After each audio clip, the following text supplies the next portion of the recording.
Hello everyone. First let me apologize. I'm having to use a camcorder. I didn't anticipate the coronavirus. So I have a 720p webcam that I've never really used as part of my office in the case of an emergency. So I wanted to show you the respect by giving you a little bit better production values. Like I said, my name is Frank Cusumano. I'm running for Macomb Township Board of Trustees as a GOP candidate on the primary ballot in August. First, let me say I hope that this video finds you all in good health and spirits. I think it's important right at the outset of this video to say that because of the threat of exponential community spread, we have to accept as true what our elected officials are telling us. And this goes across party lines. I know that people have lied to us in the past. It's almost routine now. We accept it and we've been conditioned to it. But because of this type of threat that we're facing, only a fool would not take pause to consider not following the advice of professionals in the medical profession. And feel free to talk to your doctor. I have talked with my personal physician about this and confirmed several aspects of the medical end of this crisis. And we worry about our medical systems being overrun, but we should also consider what about our morgues. And we really have no choice but to accept the people, the advice and directives that they give us, since they collect and control all the data. And that's just through the public health departments. And so don't let the COVID virus endanger you or your family by thinking of much broader issues. There's going to be plenty of time for that in the future to go through and see whether or not we've been lied to and whether or not there was a serious threat. And then we have the opportunity to hold, through elections, people accountable. To introduce myself, like I said, my name is Frank Cusumano. I graduated from the University of Michigan with a bachelor's in philosophy and political science, a dual degree in 1985. I graduated from the University of Detroit Law School in 1989. First time was a charm with me. I got past the bar in November of 1989, the same year I graduated after 3 or 4 months of studying for the bar. I've had no ethics violations under the Michigan Rules of Professional Conduct for over 30 years. I'm proud of that. That's because I believe I communicate well with my clients and tell them, even if it may not be what they want to hear, I tell them that what I consider to be the truth. And what is the truth, an objective reality. And I think that has resulted in me not having complaints filed against me. I practice in the Southeastern Michigan District Courts. It would be like the 41A District Court for Macomb Township. The Tri-County Courts of Macomb, Oakland, and Wayne, and the Michigan Court of Appeals, the U.S. District Court, and the Sixth Circuit Court of Appeals in Cincinnati, Ohio. I participate in continuing legal education as recommended or required by both the State Bar of Michigan and the Macomb County Bar Association. Politically, I've been a member of the Republican Party my entire life. Even though I don't agree with some things that the county party does, I write the check every year, sometimes twice a year by mistake, for my party dues. I was on the Macomb County GOP Executive Committee in 2010 through 2012. And on the nonpartisan end, I'm currently a trustee at Macomb Community College since being elected in 2012. I was reelected in 2014 and serving out my balance till 2020. I'm the vice chair of the board of trustees at the college. I was a member and then president of the Columbus Day Celebration Committee. I'm married to my wife, Julianne, since 1990. and we lived in St. Clair Shores until 2000 when we moved to Macomb Township. We didn't move around a lot in Macomb Township. We've been at the same residence the entire time. Our 5 children attended Utica Community Schools. We have 4 daughters who are in college or in graduate school at this point, and a 16-year-old son who's our youngest child. So what do I intend to do if I get elected? Well, I intend to do all the things that I wish that had been done up to this point in time. I think we got conditioned to accepting a certain degree of soft corruption, and that turned into hard corruption. I mean, blatant bribery, which is as clearly unacceptable in our system of self-governance as basically being invaded by a foreign army. Our system can't work and it cannot function with corrupt public officials and other public officials who are turning a blind eye to it. And that's one thing I'll get to a little bit later in this presentation. My practice right now is about 20% criminal defense, 60% commercial, 10% government law cases, and 20%, 10 to 20% public interest. That may go a little bit over 100%, by the way, but it fluctuates. And when I say public interest litigation, I'm talking about sunshine law litigation, trying to get information. As I indicated to persons at the clerk's office, people aren't interested in filing Freedom of Information Act lawsuits. They're not interested in Open Media Act violation lawsuits. They want They want the truth. They want the documents, and because that's what's trying to hold government officials accountable, and participate in self-governance. Because you can't be gaslighted by people and told only what they see, only what they want you to see, when there's public records that may undermine that narrative. Like I said, I've handled Freedom of Information Acts in court. I was the attorney and the litigant, actually. I think I was the party litigant in the case that prompted Julie, Julie, that's a Freudian slip, that prompted Dino Bucci, because I heard somebody over there and outside this door, and I thought that was my wife.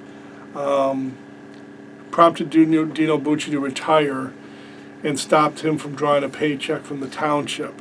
Back in 2019, I requested the Macomb Township Treasurer Goodhue bring before the Board of Trustees or institute in her capacity of litigation to recover sums due and owing from the township to the township from corruption scandals involving, among other people, Dino Bucci. Bribe money that belongs to the people of Macomb Township, not the corrupt officials. I did a Freedom of Information Act on this, as a matter of fact, request. I received it back. It was that there was a pursuit of the $67,000, but by my calculation, there's approximately $40,000 of known bribe money that has never been actively sought or pursued. I intend, if I get elected to the Board of Trustees, to press the board to pursue those monies, and the treasurer, whoever that treasurer may be at that time, to pursue those sums. If not, I have standing under a statute to pursue those funds in the name of the people of Macomb Township. But I would like to have the township itself, who is the true victim, bear the responsibility of pursuing that litigation to recover those monies. And like I said, this isn't rocket science. When you get a request from someone pursuant to a statute saying pursue these funds, and you do nothing, you do some, the $67,000, but you do nothing as to the balance, and then the public is pummeled with constant reports of Faisal Khan's sentencing memorandum, the corrupt civil engineer, talking about $10,000 being exchanged with Dino Bucci is cooperating with the federal prosecutors.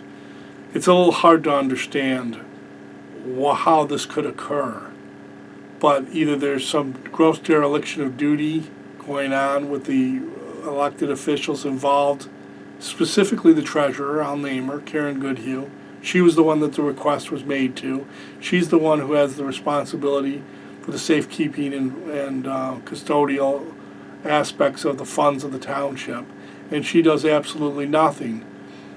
I don't know the reason. Maybe we'll find out if we have to litigate this. There's a much more general problem that we have to consider with who we are as people of Macomb County, Macomb Township, and even members of our community in our individual subdivisions. You work hard, you play by the rules, and I believe if you're a taxpayer, you're entitled to respect. I don't believe that you should be disrespected by your elected officials. So why is township politics important? Well, local politics affect us every day. You take a look at your summer and winter tax bill. In my particular case, I believe our taxes are higher than our house payment at this point. That's all money that's going into the government, which can be for a good thing, for good purposes, but it should be very judiciously and carefully examined in how it's being expended. If you want a trustee that's going to just sit down and shut up about direct expenditures, those are expenditures that the township takes from you and spends directly for goods or services to the community. And that's money that can't be spent at the Dairy Queen. That's money that can't be spent at the Kroger store. That's money that can't be spent at the dry cleaner. That's money that can't be spent to have your lawn cut or fertilized. If you want a trustee that's going to just not say anything and not examine any of that, those expenditures, then vote for someone else, because I'm not your man. I test everything, and I do my homework, and I come prepared. What about this request for proposal procedure? Think about this. How could Dino Bucci have gotten $67,000 in a cash bribe from the differential between what a reasonable contractor was willing to pave Township Hall's parking lot for quid pro quo, and what was the bidding process that won that bid? That has to be looked at and examined, and I think there's a better way there that can prevent that from occurring. Take a look at your water and sanitary sewer bill. That's gone through the roof. Think about that. That's, again, money that can't be spent on other items. That's your money. You earned it. If they're not driving a hard enough bargain for you, then they are not doing their job.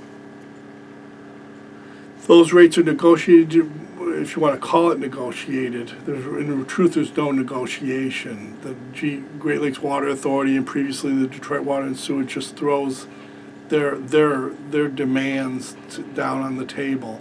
We have to stop that. We can form a consortium. I've read the statute. I have the contracts.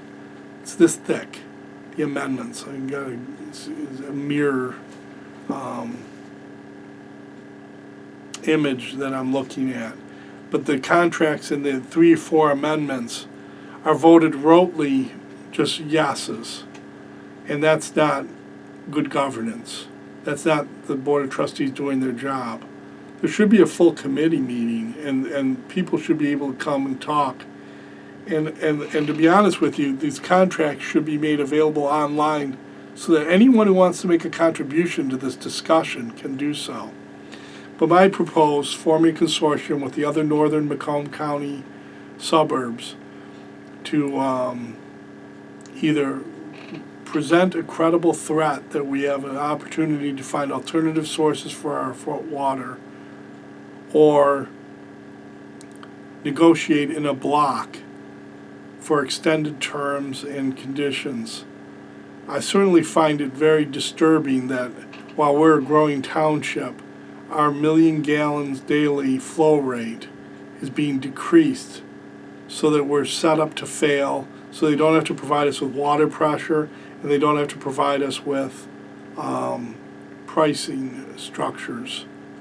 They can raise our rates. That's in the contract. And we were at 25 million gallons daily, and now we're at like 22.5. That's wrong. If we're a growing township, we should be increasing or holding steady. But because it was tied to consumption, the revenue stream, they had to change that. And the reason why they had to change it, and this is the reason why you're seeing the increases on your quarterly billing fees, is because people are conserving. So the more you conserve, the less you get, the more you pay. And this is what's gone on with the utility industry, which doesn't have anything to do with local government. But the Detroit, your electricity bill, during the same period of time, Indiana's gone down 5%, while Michigan's has gone up. Why? Because of monopolies. Indiana doesn't allow monopolies in their electrical utility area. But, so what else about local government? Well, when you're sitting in traffic before the Corona crash, you can understand that development without expansion of the roads is the reason. And what about your waste removal, your GFL,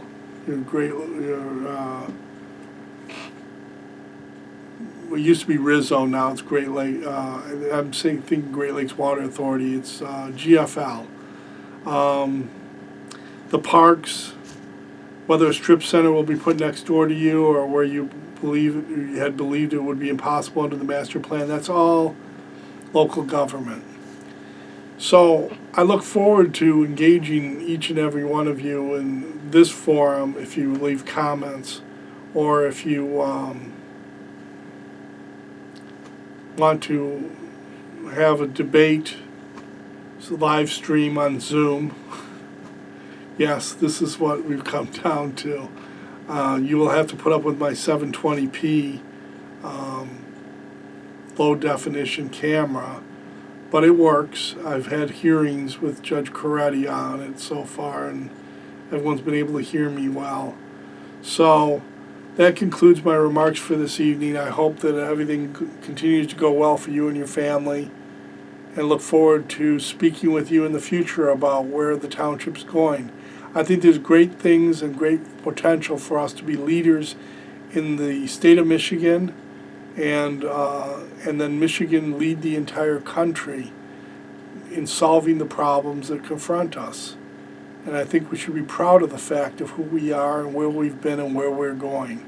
I think it's a really cool thing that's going to happen once we make the change out on the Board of Trustees and get some new, fresh ideas and some people that are willing to stand up and be heard. Thank you.